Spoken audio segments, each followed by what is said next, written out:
మన జీవితంలో కాలం ఎవరిని ఎక్కడ ఎప్పుడు ఎలా ఉంచుతుందో ఎవరికీ తెలియదు. చెప్పాలంటే మనసుకు ఆశ ఎక్కువ. దేన్నైనా కావాలి అంటుంది, కానీ కాలానికి అనుభవం చాలా ఎక్కువ. ఎవరికి ఏది ఇవ్వాలో అదే ఇస్తుంది. కాబట్టి జీవితం,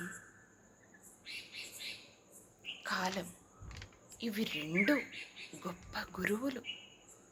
కాలాన్ని ఎలా ఉపయోగించుకోవాలో జీవితం చెబుతుంది. జీవితం ఎంత విలువైందో కాలం చెప్తుంది.